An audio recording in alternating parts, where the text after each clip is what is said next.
Guys, I'm sorry about that last video being cut short. This friggin' camera is unbelievable. I use like 2 AA batteries in a half of a freaking hour. Anyway, that's how the pattern came out, and this is the piece that I made. Now, this piece is not exactly like the piece that's on the truck, the old truck, because this piece had to fit the new frame, and the new frame is slightly different. It's wider, so that's where that'll go. And then the shock will mount to this section right here. Now I got to do some measuring and stuff with this thing to get it exactly. I want to make sure that the shock's on the same angle here. What do you want? Huh? You trying to be a movie star? I want to get make sure the shock's on the right angle, and that it's the same distance from the face of the frame here over to where the shock mounts, because that helps to stabilize the truck, even though it's just a shock. You know, it'll stabilize it, and it'll also work the same way the truck worked before when you step on the brakes and things like that. So, I mean, you can see I have the lip on here. I have a raised this section has been raised. Also, there's a flat section there. This flat piece goes against the frame at the top, and it'll get 2 bolts in it. And then these legs need to be trimmed down at the bottom here to fit inside my frame, my new frame. Same thing with this side. I'll trim this off, grind this the way I want it, and then I'll be able to put that into the bolt that's there for the other part of the frame that I made. So this is just one. The other one is not the direct opposite of this, so unfortunately I have to make another pattern and hammer out a different piece for the other shock tower.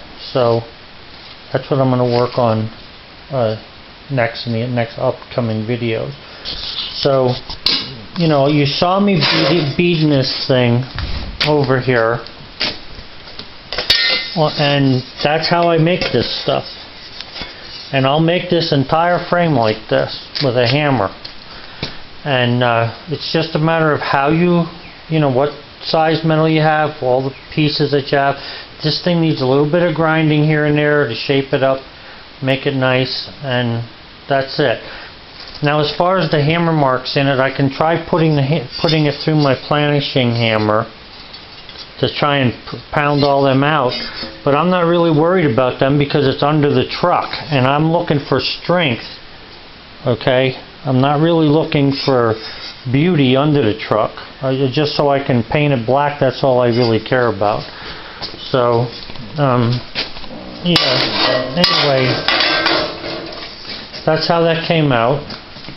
And again, sorry about the camera, you can see that, you know, it looks pretty decent. And it does have the same shapes to it. This other panel had a flat spot, and this was lowered. I mean, this whole thing was raised, and then it was lowered in the middle. I'm not going to do that because in mine I have a different width frame. My frame's actually 5 inches wide as opposed to the frame over there, which is 4 inches wide. So, you know, I want to I needed to have that extra metal in there. Besides, it's thicker, it's not stretched hard, and it will be strong. So I'll have to cut the hole in here. I'm not going to do that yet and drill 2 holes for the shock. I'm not going to do that until after I know for certain where I'm going to put it on the truck. I just want to get the measurements for the angle of it, how the shock tower faces the axle, and where it is in relation to the frame.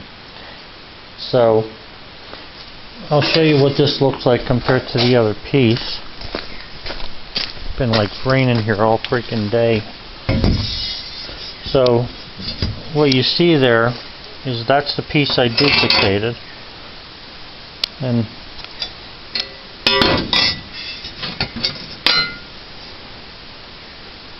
So like I said, I had to change the shape of this slightly because of my frame is different than this. It's wider, so I lose a little bit of steel, but this thing it's solid. That 11 gauge is very good for this, I believe.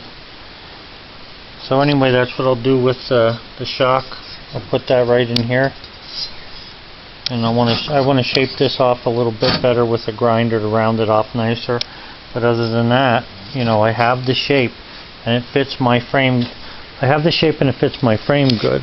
So I didn't get an idea of some of the shape there.